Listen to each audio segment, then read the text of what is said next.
Shalom saudara sekalian, kita kembali mengikuti ABAM, ini masuk episode 989. Saya didampingi oleh Pendeta Gren. Mari kita mulai Pak Gren. Baik, pertanyaan pertama Pak dari seorang pria usia 76 tahun, sudah menikah, memiliki satu anak di Sumba Tengah. Shalom Bapak Eras terkasihku, kekasih Tuhan Yesus Kristus. Doaku senantiasa buat Bapak Eras supaya Bapak Elohim Yahweh terus menambahkan roh hikmat dan roh wahyu kepada Bapak untuk menyingkapkan rahasia yang berabad-abad tersembunyi sehingga semakin banyak orang di seluruh dunia yang diubahkan.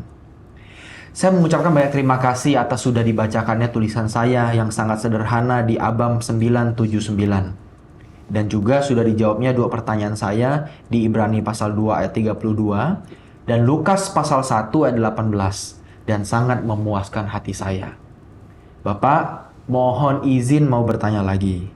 Ada satu keluarga yang saya layani waktu saya masih di Sulawesi Tengah dan istrinya selingkuh. Kemudian dibawa lari laki-laki selingkuhan. Saya suruh suaminya tunggu 2 tahun. Namun suaminya langsung urus surat cerai dan mau menikah lagi di gereja lain. Sebab saya tidak setuju untuk nikah di gereja di mana saya melayani. 2 tahun kemudian, istrinya yang selingkuh datang mau kembali kepada suaminya. Tapi akhirnya istrinya kembali lagi kepada selingkuhannya. Apakah dalam hal ini kedua-duanya berzina, Pak? Pertanyaan kedua, di gereja yang sama di mana saya melayani, ada satu keluarga lagi yang selalu cekcok dan pisah rumah. Saya sudah menasihati lewat firman dan akhirnya kembali lagi cekcok dan pisah rumah lagi, tapi tidak cerai. Dan setelah saya pelayanan di Sumba Tengah, saya dengar istrinya sudah menikah dengan laki-laki lain tanpa ada surat cerai. Apakah dalam hal ini istrinya berzina? Salam langit baru dan bumi baru, Bapak Eras terkasih bersama tim ABAM terkasih semuanya. Tuhan Yesus memberkati selalu. Soal perceraian ini memang soal yang rumit.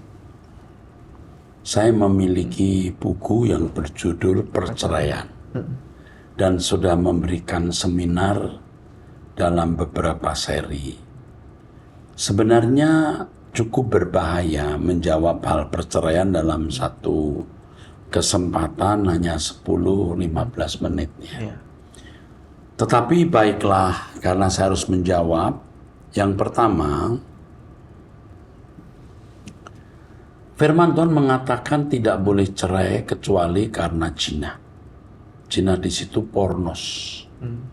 Artinya perceraian yang dalam tanda kutip terpaksa dilakukan. Dalam bahasa Inggris itu evil necessity. Terpaksa dilakukan karena hakikat perkawinan sudah rusak dan tidak bisa diperbaiki. Pornos.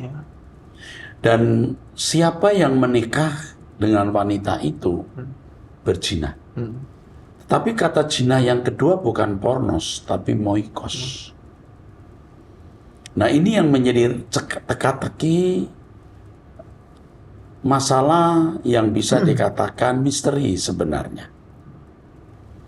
Jadi kalau dikatakan apakah kedua orang, baik wanita maupun pria itu berzina, bisa dikatakan iya. Tapi yang pertama istrinya yang pornos dulu. Lalu moikos ketika dia menikah. Suami ini menurut saya juga moikos. Pernikahan yang tidak berkualitas. Tetapi harus ingat bahwa Tuhan itu Tuhan yang selalu memberi kesempatan kedua, ketiga. Ya, bagi orang yang mau bertobat. Tuhan masih bisa memberikan pengampunan. Tentu saja keputusan yang diambil sebelumnya karena melanggar firman itu akan berdampak di dalam hidupnya. Cukup jelas nggak Pak? Jelas. Tadi saya katakan ini jawabannya akan rumit karena tidak bisa. Ini bukan berarti mengizinkan orang cerai loh. Tidak boleh orang cerai kecuali pornos. Itu bukan berarti lalu kalau pasangan berzina, pornos, lalu cerai. Itu keliru. itu keadaan yang terpaksa. Ketika hakikat perkawinan tidak bisa dipertahankan. Masalahnya, siapa yang tahu bahwa hakikat perkawinan itu sudah hilang? Siapa tahu bahwa ini sudah tingkat pornos? Jadi kalau orang gegabah karena pasangannya melakukan perselingkuhan lalu buru-buru dicerai, dia bisa bersalah kepada Tuhan. Pasangan yang berselingkuh lari dengan laki-laki lain, jelas itu salah. Tapi hendaknya laki-laki yang ditinggal istrinya tidak segera melakukan perceraian. Dia melakukan perceraian lalu mau menikah lagi. Ini memang akhlaknya tidak mulia, ya kan? Betul. Saya kira itu dulu. Oke. Lalu yang kedua,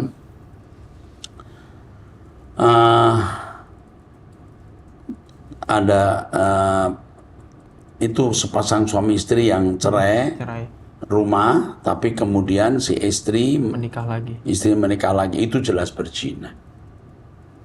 Kalau mereka tidak bertobat masuk neraka. Betul? Kalau bertobat pun Tuhan akan memberikan pukulan dan itu menyakitkan sekali. Tidak ada kesalahan yang tidak ada tuaiannya. Oke. Saya kira itu cukup jelas Pak Gren. Kalau nggak ditambahkan. Oke, yuk. Baik. Selanjutnya dari seorang perempuan usia 19 tahun, seorang mahasiswi di daerah Kupang. Iya. Shalom Bapak Eras dan semua tim pelayanan. Saya sungguh berterima kasih kepada Bapak Eras yang telah memberikan pengajaran kebenaran selama ini yang mengubahkan kehidupan saya.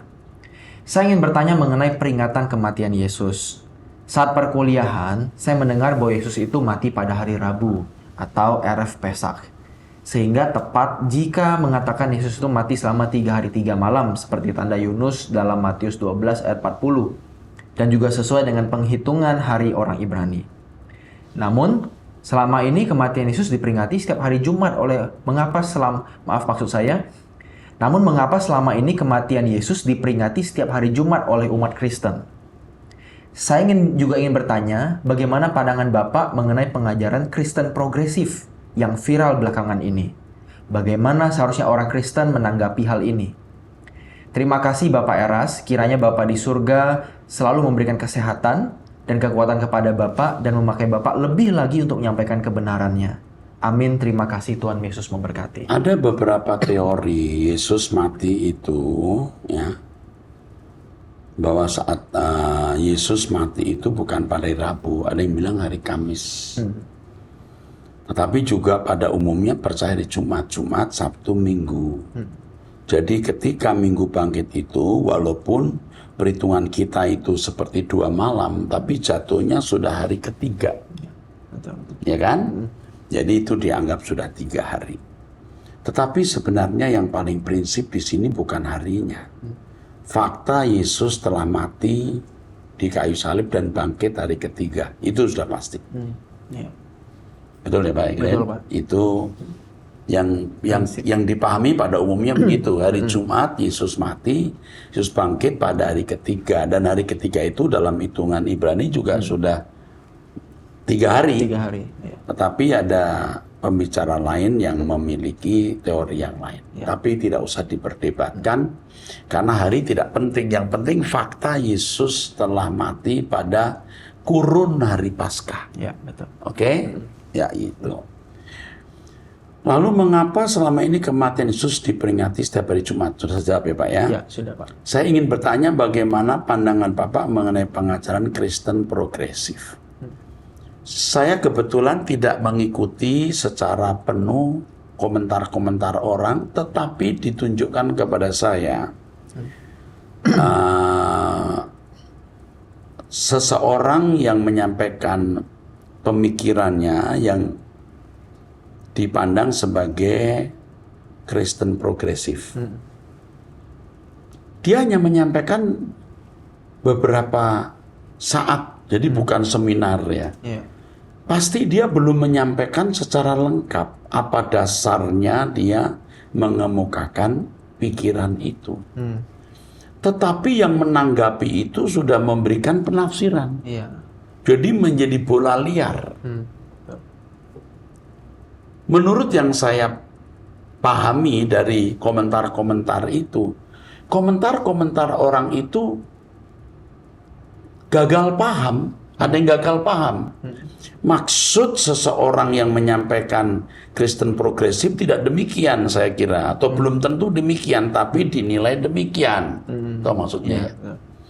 Itu sama seperti ketika saya mengatakan bahwa Yesus bukan juru selamat secara inisiator, karena inisiatornya Bapa. Yesus itu juru selamat secara eksekutor, pelaksananya. Lalu orang merilis, memotong video saya, lalu mengatakan Pendeta Erastus tidak percaya Yesus juru selamat. Itu kan gagal paham. Itu kejahatan di dalam gereja. Ya, seperti saya mengatakan, saya tidak pernah mengatakan Yesus bukan Tuhan. Yesus Tuhan. Tetapi ketika dia menjadi manusia, dia harus menjadi manusia 100%. Lalu yang kedua, apa sih Tuhan itu? Harus kita bicara dulu pengertian Tuhan itu apa. Nah, orang gagal paham lalu memberikan penafsiran, dan penafsirannya itu dinilai, begitu ya. Dia bukan menilai pandangan orang, tapi menilai penafsiran terhadap ucapan orang. Siapa sih yang menulis? Brian Siawan. Oh, Brian Siawan. Oh ya, saya dengarnya Brian saja. Orang memandang pandangan Brian A. Padahal mungkin Brian maksudnya B, atau maksudnya A1 atau A2, gitu. Bagaimana saya menanggapi hal ini? Kita jadi orang Kristen yang bermartabat.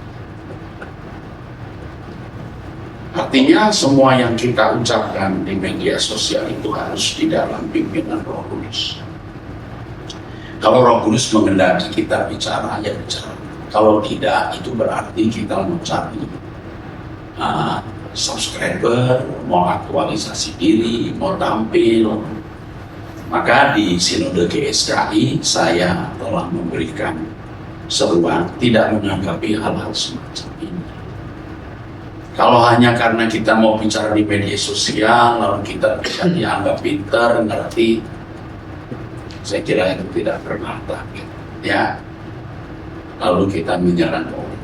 Nah, orang punya pandangan bisa beda dengan kita, ya. Bagaimana seharusnya orang Kristen menanggapi hal ini? Ya, mestinya minta pimpinan Roh Kudus lah, itu aja ya. Cukup jelas ya Pak? Cukup jelas. Oke.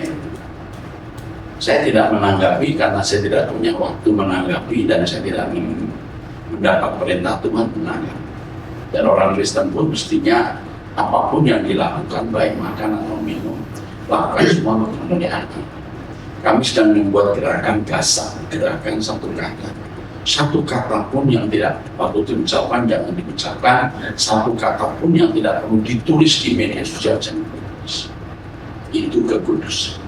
Ya, oke terus. Oke, baik. Selanjutnya masih dari seorang wanita 54 tahun menikah, pekerjaan swasta. Shalom Pak Eras, saya dan suami penggemar Abang dan sangat diberkati serta mengubah karakter dan pola berpikir kami yang selalu mengejar dan berjuang serupa seperti Kristus dan sempurna seperti Bapak Elohim Yahweh. Saya mau minta tolong Pak Eras, karena sudah mau 3 tahun sertifikat rumah belum diterima suami. Saya dan suami sudah menghubungi pihak developer, tapi hanya janji-janji saja dan tidak ada berani memberi kepastian kapan selesai sertifikatnya. Kami beli cash 375 juta dengan luas tanah 66 meter persegi, lokasi di Kabupaten Bandung Barat, Cihanjuang. Suami saya ASN biasa dan usia 57 tahun. Rumah sudah kami tempati September 2021, tapi sertifikat belum terima. Developer janji ketika kami bayar cash 3 bulan setelahnya, sertifikat akan kami terima. Tapi sampai saat ini belum kami terima.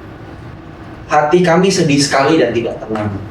Sehat selalu Pak, Tuhan berkati Bapak dan tim Abang. Terima kasih Tuhan memberkati. Lain waktu kalau developer janji itu minta di atas minta secara hukum. Ya. Saya tidak tahu apakah developernya nakal atau memang karena kesulitan, tidak bermaksud nakal atau tidak bermaksud jahat. Tetapi hari ini juga saya akan memerintahkan pengacara kami menunggunya. Ya, oke. Yang lain hati-hati kalau mau beli rumah. Ya, ada developer yang nakal. Bahkan konon pernah saya dengar seorang beli apartemen, tapi tidak jelas apartemennya jadi tidak. Ketika dituntut malah yang menuntut itu dituntut balik. Dia sudah gelap semua. Mengerikan. Ya, oke. Oke, baik. Selanjutnya, dari seorang pria usia 49 tahun, sudah menikah, memiliki 2 anak, berdomisili di Yogyakarta. Shalom Pak Eras, selama puluhan tahun saya melayani, berkhotbah, dan mengajar di salah satu gereja yang terbesar di kota saya. Gereja karismatik yang besar, tapi terus. Tapi ketika pemahaman saya tentang persepuluhan dan lain-lain mulai berubah dari mereka, akhirnya saya tidak punya pilihan selain keluar dari sana. 1 tahun terakhir, sejak keluar dari gereja tersebut, saya sangat intens dan haus mengikuti seminar-seminar dan khotbah-khotbah Pak Eras. Sekarang saya semakin yakin dengan konsep Allah yang monoteisme, seperti yang Pak Eras ajarkan. Saya belum komitmen dengan gereja manapun. Saya sedang mengikuti tuntunan dan arahan terbaik dari Tuhan. Jadi sekarang saya hanya sesekali khotbah di gereja teman-teman yang masih percaya saya. Ada satu pertanyaan, Pak. Dalam Ibrani pasal 2 ayat 16, menurut versi King James Version, dikatakan, "For verily he took not on him the nature of angels, but he took on him the seed of Abraham." Yang kalau diterjemahkan bebas, dia tidak mengambil natur malaikat, tapi dia mengambil benih atau keturunan Abraham untuknya sebagai natur. Tapi jika saya bandingkan, semua terjemahan lain menuliskan bukan tentang mengambil natur manusia, tetapi tentang mengasihi atau menolong manusia. Padahal artinya sangat jauh berbeda. Sesuai konteks, menurut saya lebih tepat King James Version, yaitu mengambil natur manusia. Ayat 14 menjadi sama dengan mereka, yaitu darah dan daging. Ayat 17 dalam segala hal ia harus disamakan dengan saudara-saudaranya. Ayat 18 ia menderita pencobaan sebagai manusia, darah dan daging. Bagaimana menurut Pak Eras? Karena kalau betul, ini bisa memperkuat premis bahwa Yesus sepenuhnya manusia. Terima kasih jawabannya, Pak. Yang Anda katakan itu benar. Ayat-ayat ini menunjukkan bahwa Yesus memang manusia seutuhnya. Mengakui Yesus manusia seutuhnya bukan merendahkan, tapi dia bukan manusia biasa. Dia manusia Allah, dia manusia sempurna, man of God. Jadi kalau orang berkata, itu pendeta mengatakan Yesus bukan Tuhan tapi manusia biasa. Enggak, Yesus bukan manusia biasa, dia manusia Allah. Yang menjadi Tuhan karena merendahkan diri, taat sampai mati, bahkan mati di kayu salib. Dia diberi nama di segala nama, dia menjadi raja di segala raja, karena Yesus harus duduk di tahta Daud sesuai dengan nubuatan perjanjian lama. Ya, dalam segala hal Yesus disamakan. Homo io, itu teks aslinya. Artinya memang sama dengan manusia. Itu jawaban saya singkat, tapi akan saya jawab lebih lengkap nanti di menjawab Trinitas ya. Pak siapa namanya? Pak Dedi Budiman. Pak Dedi Budiman. Kami akan menjawab lebih lengkap di menjawab Trinitas dan doktrin ya. Oke? Ya. Di acara itu ya. Ya. Oke. Teruskan. Baik, selanjutnya dari seorang perempuan usia 37 tahun, sudah menikah, memiliki 3 anak di Balikpapan. Gereja Protestan. Gereja Ya. Protestan. Shalom Pak Eras dan tim, saya sangat bersuka cita mendapat pengajaran dari Bapak. Saya sudah mengikuti pengajaran Pak Eras dari seorang teman yang pernah mengajak saya mengikuti seminar, dan terakhir bulan lalu saya ikut KKR-nya Bapak di Balikpapan. Saya bersuka cita dan berterima kasih. Beberapa minggu ini saya ikut doa pagi bersama Bapak. Roh saya kembali penuh dan mulai menyala. Banyak air mata yang tercurah, tapi kata-kata saya hanya berkata, Yesus baik. Pak, saya sudah menikah 13 tahun. Banyak pergumulan dan air mata. Dulu saya terlilit dengan pergumulan dan sampai sekarang juga masih ada. Saya dulu mencari jawaban seperti kesetanan, Pak. Jujur, Pak, pagi saya ikut dengan suami saya ibadah di gereja suku. Siang atau sore saya akan lari ke gereja karismatik. Sampai suami saya bilang, kamu mau jadi pendeta? Setiap KKR atau doa puasa, saya berusaha ikut. Tapi tetap hatiku tidak penuh, sukacitaku hanya sesaat, Pak. Beberapa minggu lalu, saya mengikuti ibadah bersama Bapak. Setelah ibadah itu, saya mengikuti kembali pujian, dan di situ hati saya pecah. Saya menangis sejadi-jadinya sampai suami saya datang, pergi ke kamar, dan menyuruh anak saya untuk mengecek. Itu saya tahu setelah selesai ibadah. Saya menangis dan saya katakan, berikan aku hati yang peka, Tuhan. Hanya itu, Pak Eras. Tapi kata mereka, saya berteriak dan menangis keras. Kemudian suami saya berkata, kenapa kamu harus teriak dan menangis saat berdoa? Gak mesti seperti itu. Saya katakan, suatu saat kamu akan merasakan jamahan Tuhan. Dia terdiam dan menikmati makannya. Itulah kerinduan terbesar saya, Pak Eras. Saya dan suami saya boleh menjadi teladan bagi anak-anak kami. Suami saya bukan orang jahat. Dia bertanggung jawab dan mengasihi anak-anak, murah hati, serta rela berkorban buat keluarganya. Tapi dia masih sering kelapo yang dekat dengan perjudian. Saya sering menasihati pelan-pelan, bahkan berusaha bercanda. Tapi Tuhan menguji kami dengan ekonomi saat ini. Tolong doakan kami, Pak. Semoga suami saya berubah menjadi lebih baik dan kami masih boleh saling berubah menjadi lebih baik serta menjadi saluran berkat bagi banyak orang-orang yang disediakan Tuhan bagi kami. Terima kasih Pak Eras. Sehat dan panjang umur menjadi bagian Bapak. Salam hormat saya. Yang pertama, jangan lagi mengkhotbahi suami. Berkhotbahlah melalui perbuatanmu yang berubah. Suamimu akan berubah. Jangan memberikan sindiran, percandaan waktu dia kelapo itu. Jangan. Sekarang diam dan berkhotbahlah melalui perbuatanmu. Ya, itu saja. Ya. Teruskan. Selanjutnya, dari seorang perempuan usia 68 tahun, sudah menikah, seorang ibu rumah tangga, jemaat gereja Pentakosta. Gereja Aliran Karismatik. Aliran Karismatik Pentakosta. Bukan Pentakosta ya. Oh, oke. Ini gereja karismatik yang besar ya. Gereja karismatik di daerah Bekasi. Saya seorang ibu rumah tangga. Karismatik Pentakosta, tapi nama gereja ini nggak ada Pentakostanya. Iya, betul. Supaya harus jelas. Agak beda sih. Terus. Oke, baik. Saya seorang ibu rumah tangga biasa dan ada rencana mau pindah ke Purwodadi, Jawa Tengah. Karena kami berdua lansia dan tidak ada anak. Masalahnya rumah itu dulu milik tante, adik mama yang sudah meninggal.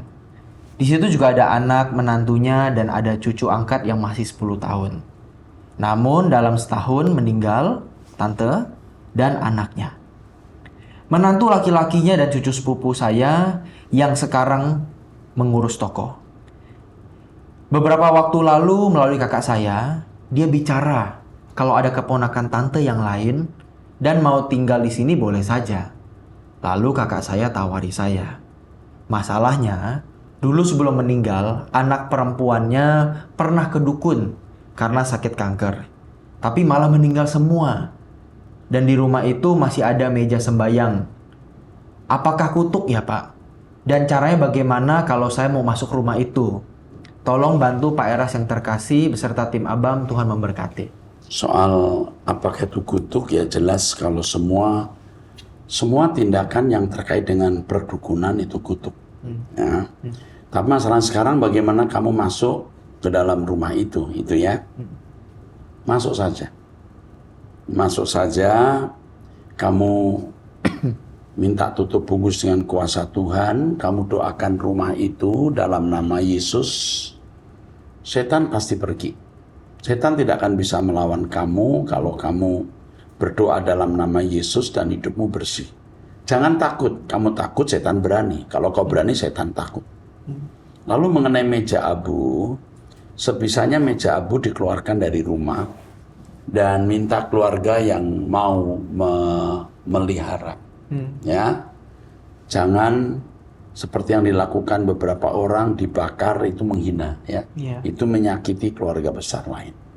Berikan saja kepada siapa yang mau. Keluarga pasti ada yang mau, itu, ya. Cukup jelas. Jelas. Jangan takut, itu nggak ada masalah. Kamu seperti menghadapi monster apa gitu. Nggak ada masalah, ya. Ya. Oke. Teruskan. Baik, selanjutnya dari seorang pria usia 60 tahun, sudah menikah, jemaat gereja Protestan di daerah Makassar. Shalom Pak Eras dan tim, mohon penjelasan dari kedua ayat Alkitab berikut yang seakan-akan bertentangan. Pertama, Yohanes 3 ayat 16. Karena begitu besar kasih Allah akan dunia ini, sehingga ia telah mengaruniakan anaknya yang tunggal, supaya setiap orang yang percaya kepadanya tidak binasa, melainkan beroleh hidup yang kekal. Dan Matius pasal 15 ayat 24, jawab Yesus, aku diutus hanya kepada domba-domba yang hilang dari umat Israel. Terima kasih banyak atas penjelasannya, Tuhan Yesus memberkati. Yang pertama, Yohanes 3:16 itu universal. Sedangkan Matius 15 ayat 24, kita melihat itu konteksnya mengenai perempuan Sirofenisia. Iya. Ya. Jadi Yesus datang ke dunia ini pada mulanya memang untuk bangsa Israel. Karena urusannya dengan Taurat. Betul? Yesus harus memikul dosa manusia. Karena menggenapi Taurat, terkutuklah orang yang digantung di kayu. Betul? Nah, Yesus harus menggenapi ini. Urusannya harus dengan bangsa Israel karena terkait dengan Taurat. Yesus melakukan Taurat tanpa cacat, tetapi dia harus dihukum. Padahal mestinya Yesus tidak dihukum. Guna mengganti dosa manusia. Ya. Tetapi Yesus juru selamat semua manusia. Ketika ia datang melakukan pekerjaannya, itu memang hanya untuk bangsa Israel di lingkungan Israel. Sebab hanya 3,5 tahun Yesus memberitakan Injil. Namun demikian Yesus juga memberikan hak kepada orang-orang tertentu atau semacam privilege menerima lawatan dan kesembuhannya. Oke, jelas nggak Pak? Jelas. Perlu ditambahkan? Cukup, Pak. Oke. Puji Tuhan, saudaraku. Kita sudah di penghujung ya. Kita akan memasuki episode 90 nanti ya. Kita 989 sudah usai. Sampai jumpa di episode 990. Tuhan berkati.